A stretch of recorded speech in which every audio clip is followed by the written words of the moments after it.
Баяғы бір заманда шал мен кемпір болыпты. Олардың бақшасы бар екен.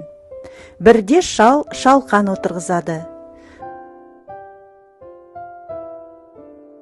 Шалқанды шығара алмайды. Шал көмекке кемпірін шақырады. Кемпір шалдан, шал шалқаннан ұстап, әрі тартады, бері тартады. Бірақ орнынан қозғалта алмайды.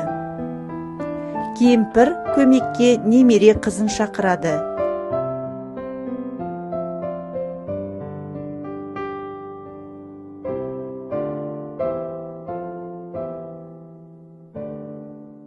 Немересі кемпірден, кемпір шалдан, шал шалқаннан ұстап, әрі тартады, бері тартады.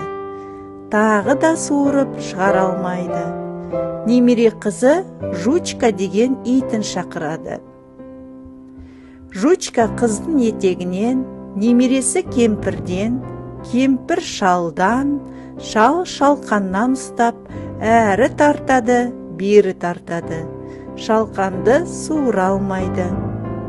Енді ит көмекке мысықты шақырады.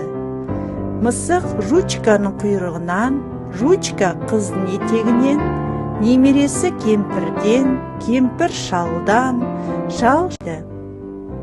Мысық болса тышқанды шақырады.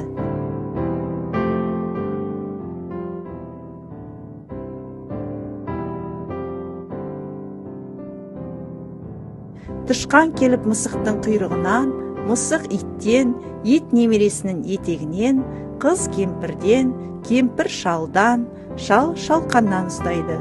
Олар тарта-тарта ақыры шалқанды суырып шығарады.